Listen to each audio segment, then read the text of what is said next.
Hey everyone, it's your friend and colleague Jesse Green, and you're listening to another episode of the Savvy Dentist Podcast. Today we are joined with someone who I've been really looking forward to talking to for many, many years now. My guest today, Ali Hill, is a psychologist turned entrepreneur.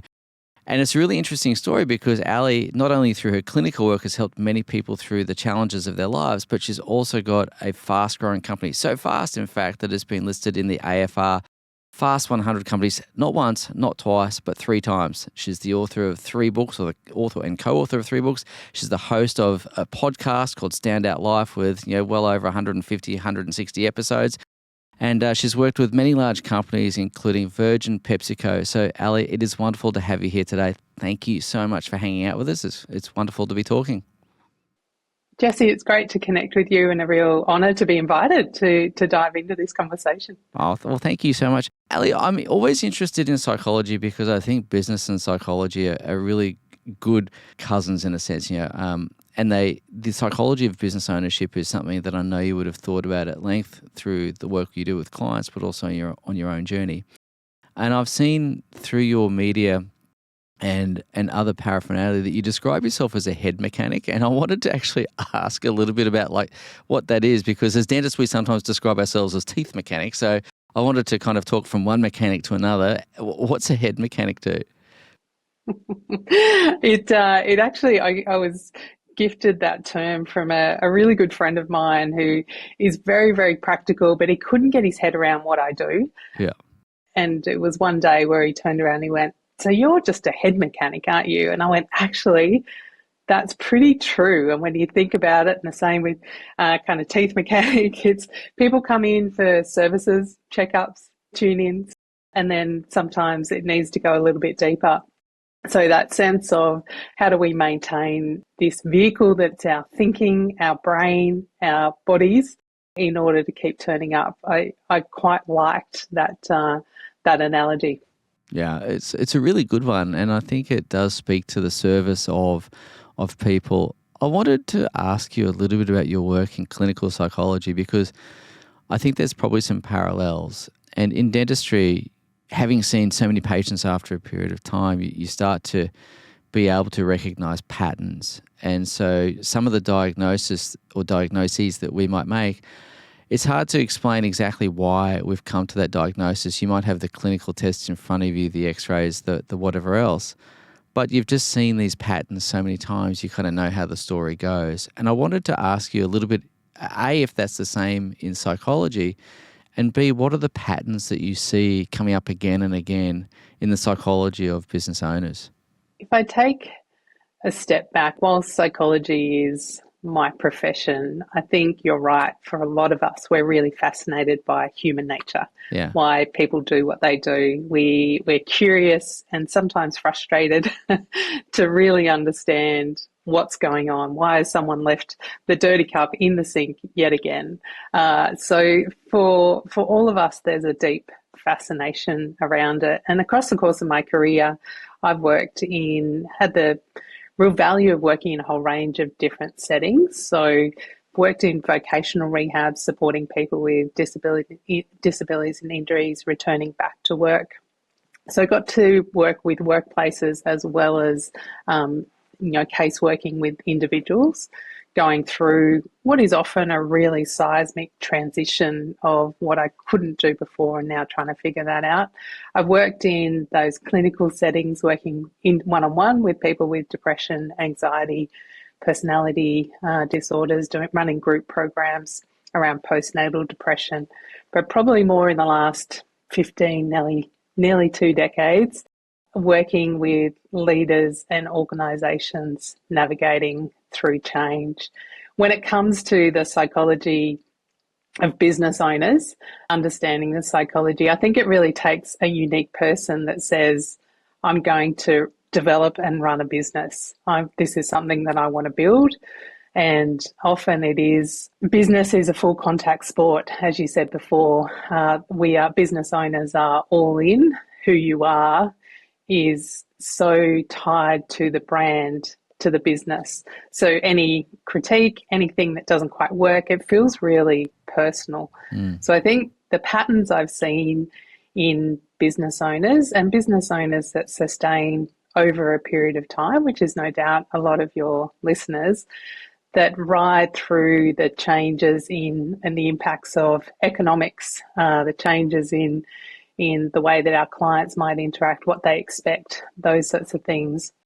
There's a real level of muck in, give it a go. And I know that's not a psychological term, but that comes with a level of grit. I think business owners also have this capacity to, they're very future orientated, so often be looking at, well, what's coming next? And sometimes that's external, so what are the trends that are happening, but also what's the next thing that we need to be doing? And having that, the word confidence is coming to mind, but it doesn't quite describe it. It's almost that capacity of, let's give this a go, and then work really hard when we get information back. As a true scientist, it's all data and information. You put out a marketing thing. Did it work? Did it not? What did it work? Did we get the right clients? We try something else. So it's that kind of scientific activity of giving it a go, and the information we get back, what does that tell us? Which is resilience, it's grit.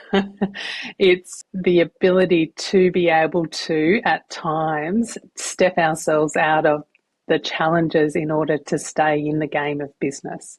And that's a really tough psychological thing to do, but it's an important thing to do, to be able to find those moments where we're so tied to the business, but also can separate ourselves out to then be able to go, okay, what do we need to do here in order to step forward?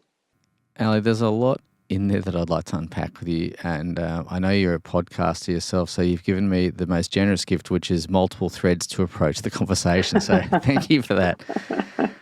I want to ask a little bit about grit for a second, and then I'd like to talk a bit about the importance of self-care and stepping out for a moment, because I think that is actually something that certainly I struggle with, and I don't think I'm alone in that. But I'd like to talk to you a little bit about grit. Is it the same as resilience? Is it not the same as resilience? Just so I can get clear on definitions. But I think one of the things that I've noticed being in business is there's seasons, and sometimes it feels like you feel like you're on top of the world and everything's going really well. Then there are other times where you feel like you just can't catch a break. And I wanted to talk about the ability to kind of ride through both the highs and the lows, and to be able to see them as temporary as well, because you're never going to feel like you're a champion forever. And similarly, the downs are not permanent either. So I wanted to talk about what it takes to be able to build the muscle to continue through all the different seasons of business. And again, I almost don't want to give you pithy small things, because I don't want to underestimate the challenges and the deep care that business owners have in the work that they do, and how lonely that can feel at times. So I just want to start by recognising that. Where you asked before the difference between grit and resilience, I think resilience is a word that we often have a kind of a social definition is, and it can almost be whatever happens, you just kind of got to get back up or keep going. Grit to me is that capacity to go, there's always something else I can do. Grit is that ability, and I think great business owners have it, that, again, whether there's a complaint from a customer, a marketing thing that didn't quite work, or a revenue target we didn't quite hit, rather than that, well, we've done everything we possibly can. It is just recognising we've put a lot of effort in, and there's always something else that we can do. Yeah. And sometimes that's asking for help. Sometimes that's listening to people that might be a couple of years ahead of us. Grit, I think, in business, and why I connect it to business owners, it's that capacity to keep going, well, what can I do next? Resilience, at times, it's really useful, and I'll often talk to people go, oh, we want to do resilience training, so we do leadership training. We want to do resilience training, and I resist the urge to deliver that, because I think it's so different for different people. What do you actually mean by resilience? What are you looking for? Is it that you actually just need to go and have some lunch and an afternoon off. Like, is that what's really important? I think that's where that ties into self-care that you were touching on earlier. It's really an interesting thing because, my definition of resilience is it's probably, I suppose, a little bit cliche, the ability to bounce back. And I suppose that's more of a social definition. But when I think of grit, for me, a little bit of doggedness, stubbornness, bloody-mindedness, if you will, comes to mind. And I don't know that that's always helpful. My dad will sometimes tell me that I'm a dog with a bone and don't know when to let go sometimes. So I wanted to talk to you a little bit about the importance of knowing when to let go of something and when has something naturally run its course. And just to be clear, I'm not talking about, life decisions such as, ending a business, ending a relationship. I'm just talking about on a day-to-day business level, day-to-day decision level where, where do you keep pushing and where do you know when to kind of just go, okay, that's enough? Because I agree there is always something else you can do. But what I'm trying to ask, perhaps rather inelegantly, is knowing when we're getting to the point of diminishing returns. Yeah, it's a really big, important question. And I'm pausing because I think it's useful to, I think space is one of the answers. I totally agree with you. I think white knuckling, just keep going, I need to work longer hours, we need to kind of push through. Yeah. Isn't always the answer. And there are seasons where if you're starting a business or if you're starting, absolutely. And if you're energized by that and the people around you. So it's not even the timing thing, but it's probably comes back to that question of self-awareness. Yeah. What's this costing me? Is it costing me time away from the people I love the most? Is it costing me my energy? Is it costing me my sleep? That can be one of those kind of measures. And then that question of, which is a decision-making question, what do I do here strategically? What decision do we make? What activity do we do? Where's the best use of my time? For business owners, there's a whole range of different models or methodologies you can think of around that. But one of the things that I really like is almost these circle of influence. There are some tasks that as a business owner only you can do. Yes. And then there are other tasks that you can oversee, have someone else do, but you might guide them, coach them. And then there are other tasks that you can completely outsource. And at different seasons in your business, you have to do all of it. And other times you have more capacity to outsource. But where that question comes back in terms of that diminishing returns, I think it comes back to me is sitting in that question is going, what's the best thing that I can do? What's my skills? What's my capabilities?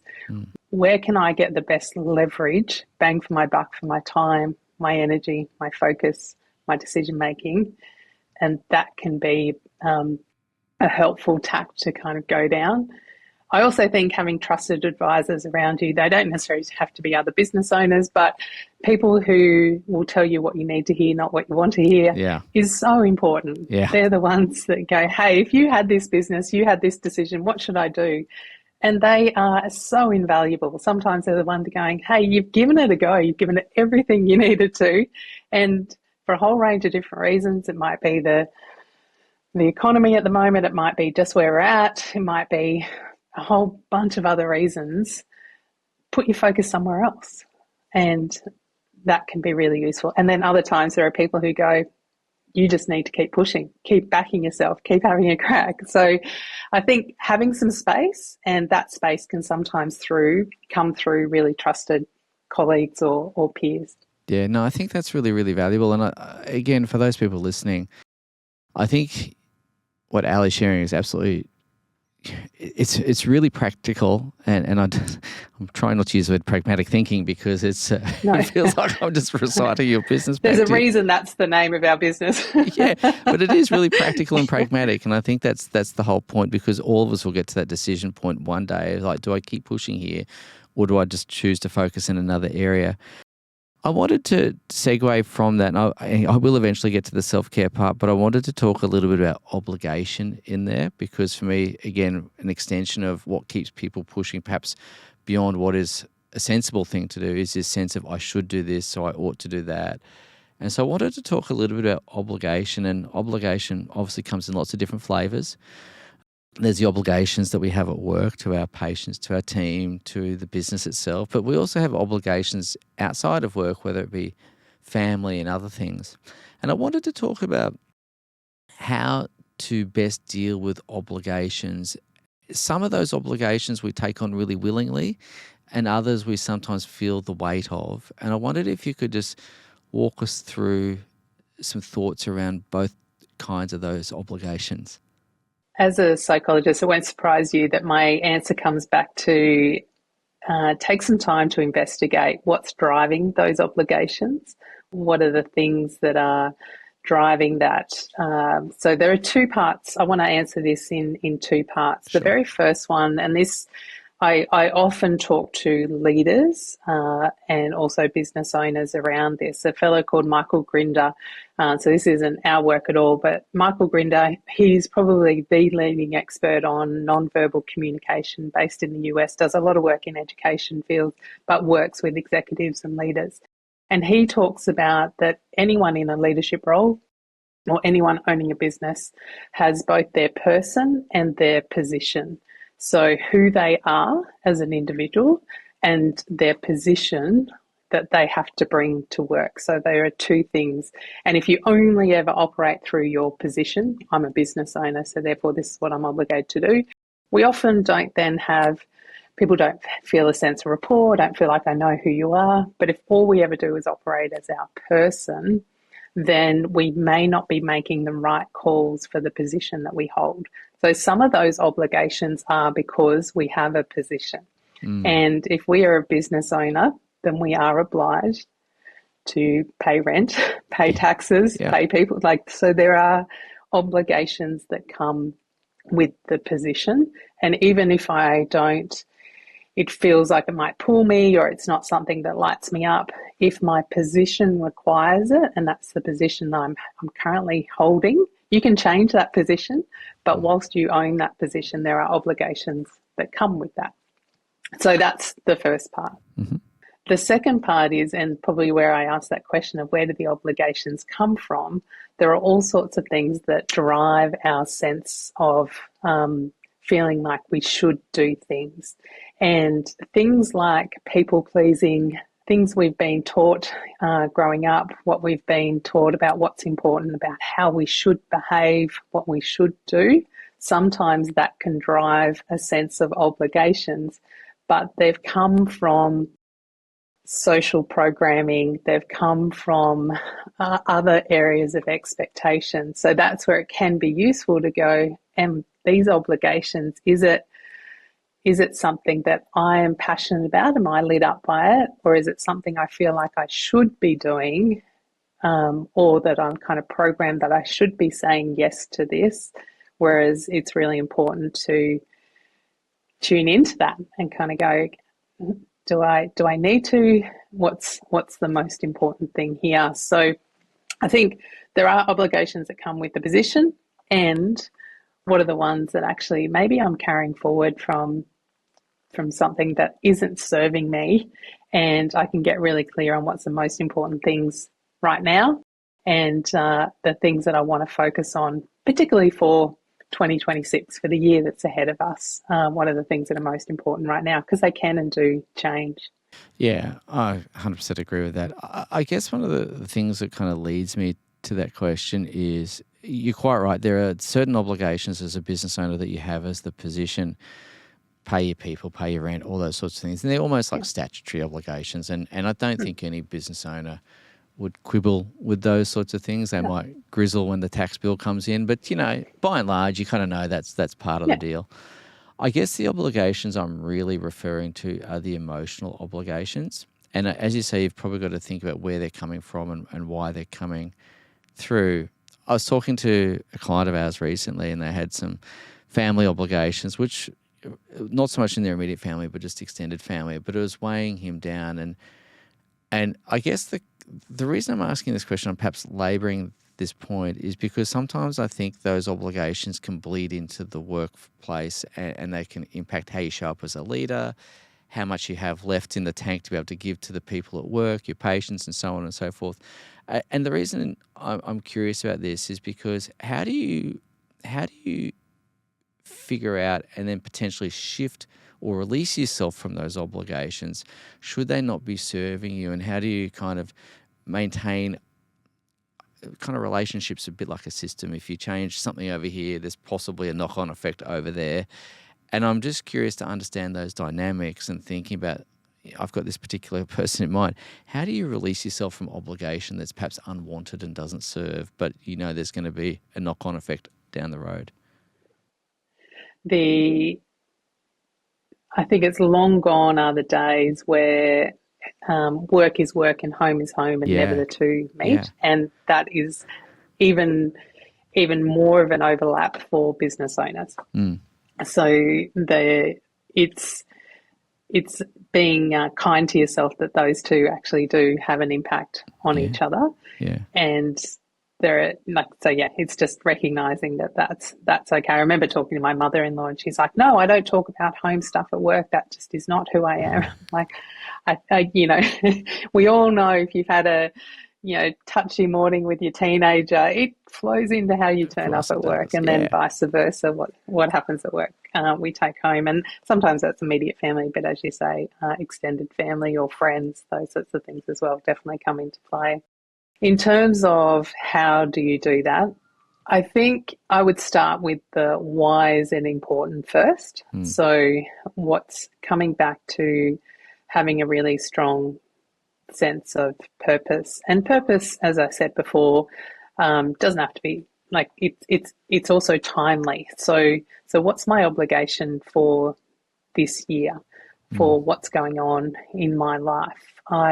I personally have got two teenage kids. mm-hmm, My eldest is 18, my youngest is 16. She's in year 11, and for me, I can see that this time and this window where they're off exploring the world, which is exactly what they should be doing, is just around the corner. yeah, And so I've been really conscious, and my husband and I have been really conscious in the last couple of years of being around, mm, having school holidays with them, being conscious of trying to engineer our business in a way that we are really, and it just so happens that our business aligns with school terms, the kind of work that we do fits with that, but to take on less work across school holidays, mm, to still go and do the drop-offs and pickups at sport.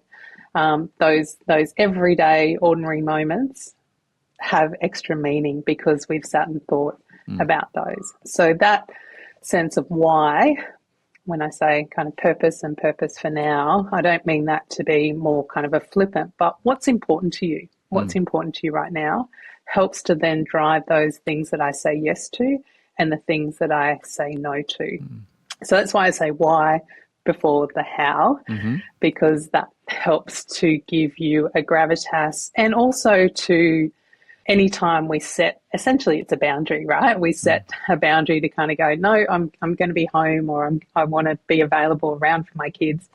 The world seems to turn up and challenge that boundary. They say, here's a conference, here's an yes, opportunity, here's a thing. yeah, So when we're clear on that purpose and that it is just for a period of time, then that helps us to be able to respond when those requests come through, or to have that honest conversation with ourselves to go, actually, this opportunity for work is actually really important. It mm, is in the school holidays, but I can talk to my kids, and what I'll do is we'll make sure that the time that I have with them is quality. yeah, And so, of course, there's always flexibility. So I think purpose is really important. And then it is about having those skills to have those sometimes tough conversations, mm, and have it with heart, have it with clarity, be really clear on where you can spend your time and your energy, and also be clear on how much you value your family and how much you enjoy spending time with them, and can we do it? Is there ways of compromising? Is there other ways to do things? So I think there's a little bit of creativity that can come into those hard conversations. If we've always done family dinners as a broader family on Sunday nights, realizing it's impacting on my immediate family and it's also impacting on my work, and now I want to change that, then to have that conversation, but can we change how we still connect, how we catch up? What does that look like? So it's really hard. And I know I haven't given you a clear list of things what to do, but I think that purpose and feedback is important. It's really useful, because what I'm driving at in the whole crux of where I'm trying to arrive at is effectiveness as a leader. And, sometimes, like we said earlier, it's impossible to leave work at home and leave work at work and home at home is what I'm trying to say. And so they do tend to bleed into one another, and that was really where I was coming from. I just want to shift gear for a second while we're talking about leadership and effectiveness and so on, because I know that is at the heart of what you do. I want to talk a little bit about well-being, because one of the things that, I'd say as dentists, we're in the caring profession. We're very, very good at caring for other people. We'll stay back late. We'll see little Johnny when he's, on the weekend when he's smashed his teeth up, and that usually comes with some other trade-offs and costs. And so my experience with people in the caring professions, and it's probably not just limited to the caring professions, but self-care for business owners seems to be a luxury. It seems to be an afterthought. It's something that you fit in if and when you have the time, and we all know that it's rarely, you've got to kind of prioritize it rather than wait for it to materialize. So I wanted to talk to you a little bit about the importance of it, what your experience is working with leaders and business owners, and then, of course, the well-being of the team as well. I want to just talk a bit about how we kind of create that culture of well-being amongst the whole thing. So I just wondered if I could open up that loop for us and just kind of dive into the well-being piece. Yeah, we could speak for hours. I know. I know. on this piece. So again, I don't want to be kind of going, hey, here's the top 5 things to do, because it's varying all the time. I'll start with the individual, and then we can come back to kind of the team and essentially culture. The biggest thing you can do for your team is to role model it anyway. So they actually see business owners and leaders prioritise and talk about it and encourage others.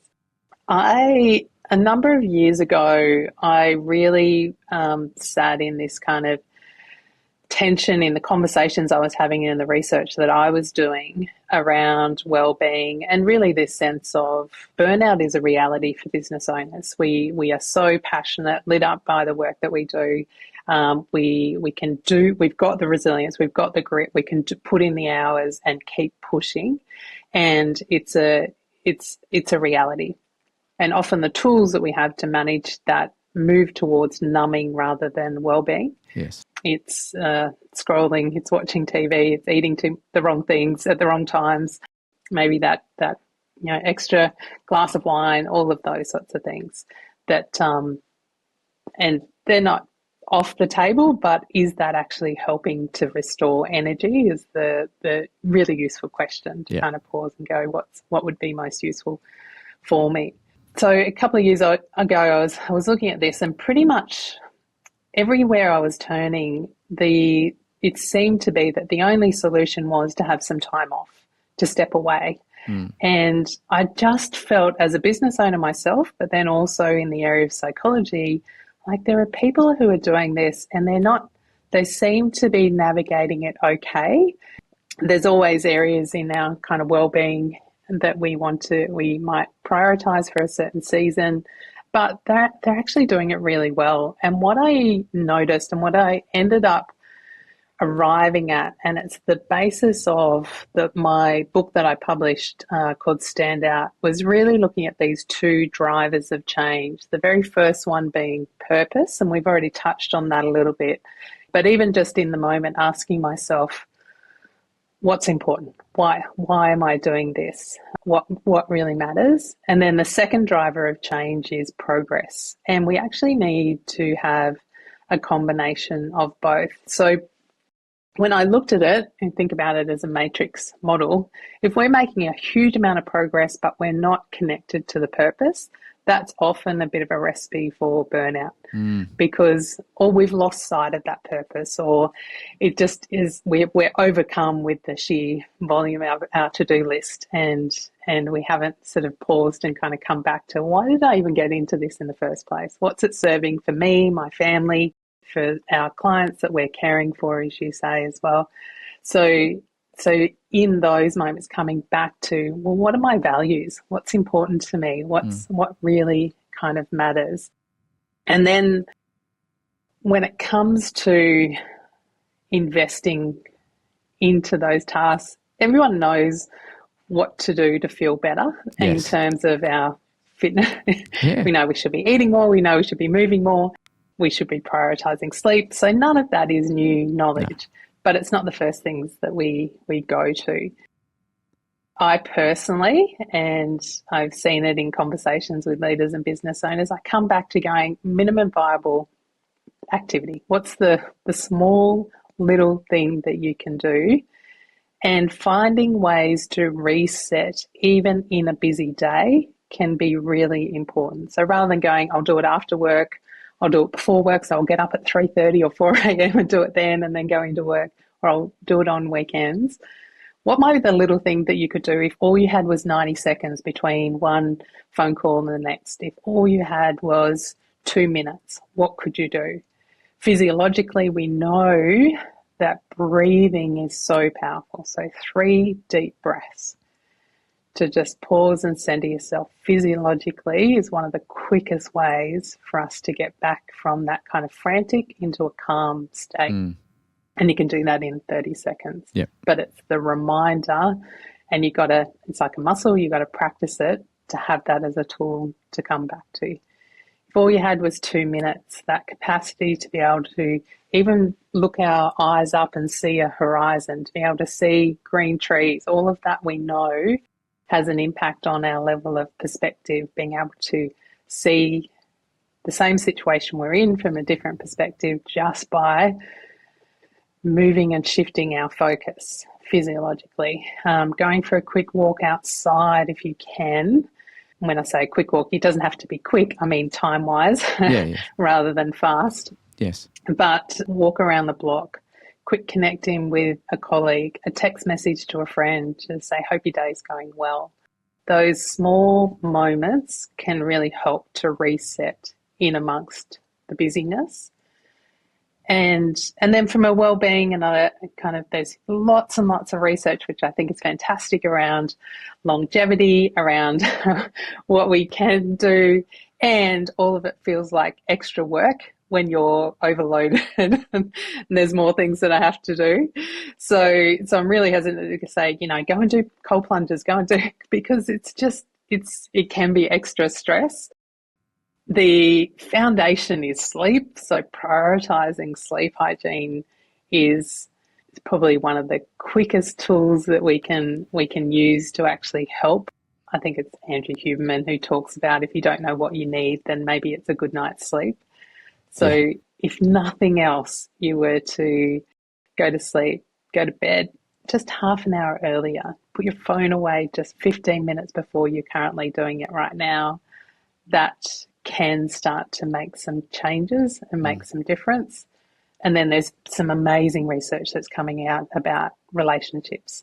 So connection to happiness and also to longevity is the strength of our relationships. Friendships, investing in the people you care about the most. One of the things for business owners, and I know this, well, I'm speaking for myself, it may be true for the people listening, is that you spend a lot of time with the people in your team, and that is fantastic, but it often can come at the cost to your friends and family. Yes. And they're often the people you need when business feels like it is going up and down. So for the last couple of years for me, it has really been prioritising once a month lunch catch up with a friend. To really invest in those relationships is probably one of the best sources for wellbeing, which is wild, but I think it's really powerful. So it's really funny you talk about the friends thing, Ali. It's something I've realised as well, because you touched on it earlier in our conversation about the loneliness that business owners can sometimes experience and feel, and I have felt that. I'm sure I don't want to project that onto you or anyone else, but I'm sure others have felt that too.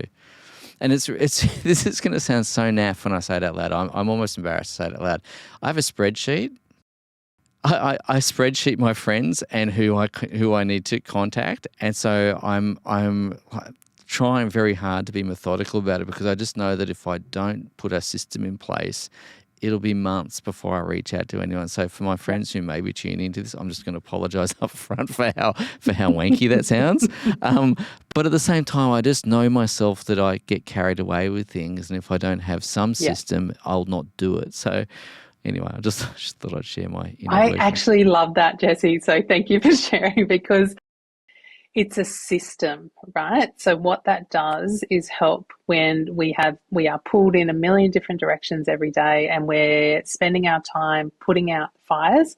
So as you said, right up the start, the things, our own well-being will often go down to the bottom. Even if you'd planned your day, invariably something comes up and it doesn't. So having systems in place, having almost non-negotiables. There might be some days where you're going, look, I just don't even have time to catch up with this friend, even though I want to catch up with them and see them. It is actually a bit of an extra hassle, but you never say that after you've caught up with them. You So always feel the better. value of a system is always feel better. Yeah. Yeah.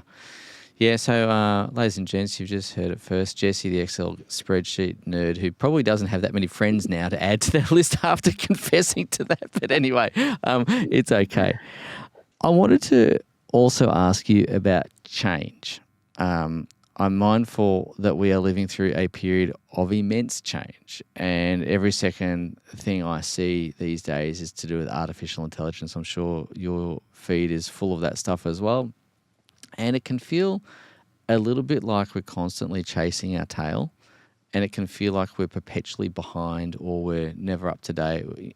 The pace of change seems to be accelerating now. I don't know if that's just my internal junk or if it's a real thing or not. But I wanted to talk a little bit about finding peace amongst change, because how does one anchor themselves to something solid while everything else is changing so rapidly?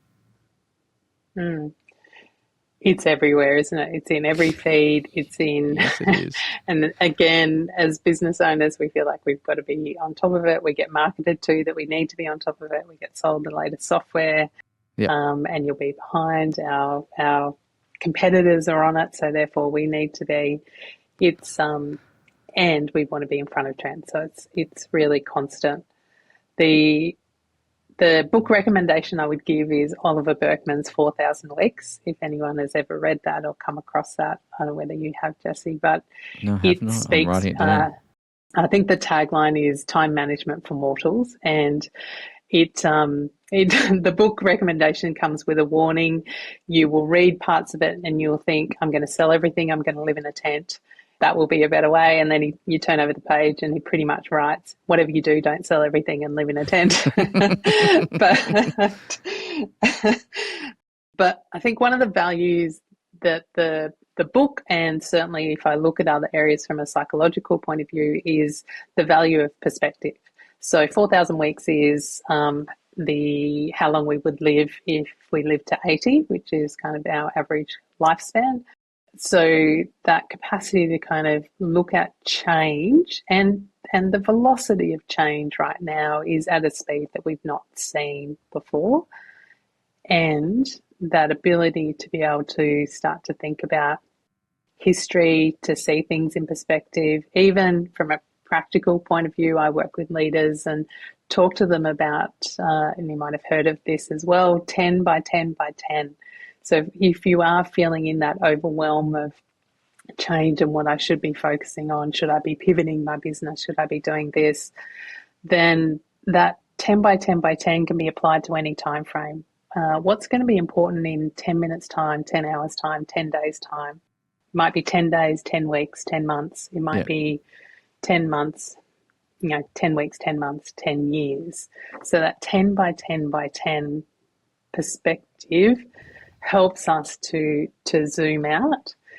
It's the curiosity to actually realize that the news feed, what we're seeing about change, all of these platforms, social media platforms, their aim is to keep our attention. So their aim is to keep telling us about all the change that is happening. So sometimes having a bit of a break away from the news cycle, and that can be an afternoon, like it doesn't have to be forever. Yeah. But to take a journal to your local favourite coffee shop and come back to, I think, which is what business owners do really well, working on the business and going, what's valuable about this business? What's really unique? What do I enjoy about it? What do we want to double down on? And what might be the areas we could change, that we could take priority on? So I think there's real value in kind of pausing and having curiosity, whilst at the same time, and this is the paradox, whilst at the same time being really open to trends and giving things a go. I am not an expert on AI, but my curiosity is that I want to understand it. I want to not be afraid of it. I want to find out some of the use cases, what's relevant, what's useful. And our business is a very human relationship-based business. And so for now, we've kind of doubled down on those conversations, going and having coffees, going and connecting with people. And there'll be components, I'm sure, where AI will be really useful in our business, but we're not a tech business. We're not, there's elements where right now that's not something we need to really focus and change and look at. And I want to be really curious around that as well. So I think that value of perspective, come back to knowing what you know about your business. You can always do surveys, you can always find out about things, but know that some changes, understanding them, but then you don't have to take on every single change. Some of them aren't for you. Some of them are for different industries, different businesses, different areas. I really, really appreciate you saying that. And for those listening, I'd say just breathe and 3 deep breaths, as Ali said earlier. And I think one of the things that I think about in dentistry and even in the business that I run too is very similar to yours. It's all about humans. And I try to think about what's not going to change, and I try and think about what's going to be true tomorrow that is true today, and what's going to be true in 5 years that's true today. And I try and think about those things and anchor to that. Ali, I'm very mindful of your time, and firstly, thank you for your generosity. I have one last question I'd like to ask you, if I may, as we wrap up close to the hour. You've had many conversations on your own podcast, Stand Out Life, and I guess the question I'd like to ask you about is, as a podcaster, probably the greatest compliment you receive and that I receive is when someone asks you a question, you go, I never really thought about that, or that's an interesting question. So the question I'd like to ask you is, what's the question that you wished you'd been asked all these years, that you've just been dying to kind of, get out there? So is there a question that's, rattling around in there, you think, geez, I wish someone would ask me that, or maybe they asked me a slightly different way? What's the question that you think that would unlock things for a lot of people?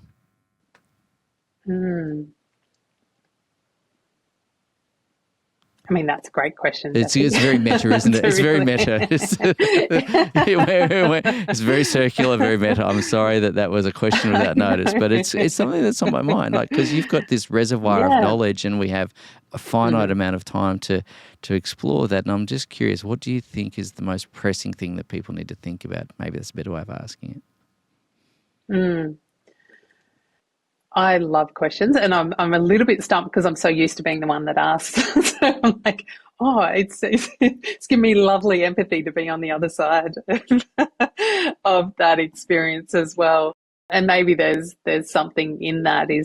I do think, in having sat through interviews and really, I've been fascinated. Not only do I really enjoy the podcasting, as I'm sure you do as well, but really fascinated by the process of it. And as you say, one of the things that I love is that You and I get to have this hour together, completely present, no phone distractions, nothing else, no other obligations for this time. And how often do we actually get that in any other part of our day or our week?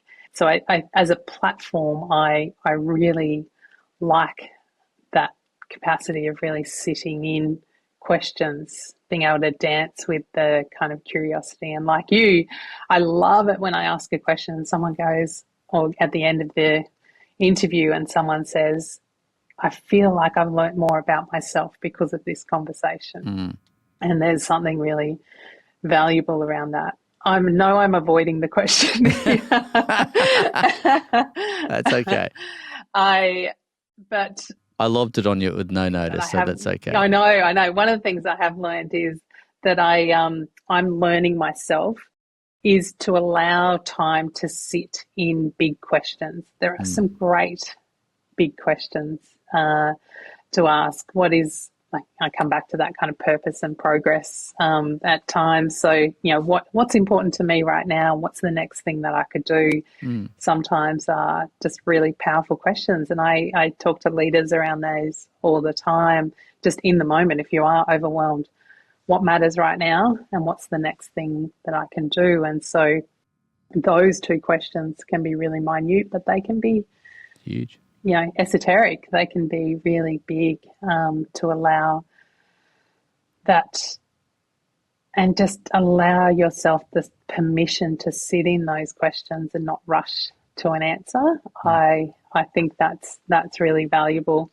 I think I'd love the question for people to ask themselves, not necessarily one that I need to be asked, but if I were to think about, come back to your question, what is it, the question that people could really sit in? I don't think we ask each other enough, what's exciting you right now? We jump to problems, we jump to what's getting in the way, but we don't give ourselves permission to be excited. We don't give ourselves permission to ponder that. And sometimes it is just hearing our kids laugh. That's what's exciting me. I live on the southern part of the Gold Coast, which is just a stunning location, and my family roll their eyes when I do this, but there is not a sunset or a sunrise that I have met yet that I haven't loved. And I take copious amount of photos of them, and someday someone will look at my photo reel and go, what was she doing? But so what's exciting you right now, I think, is a well of really interesting, juicy conversations. I think I'm going to ponder that one. I think that's a really great question. I love it. You've got me back. There we go.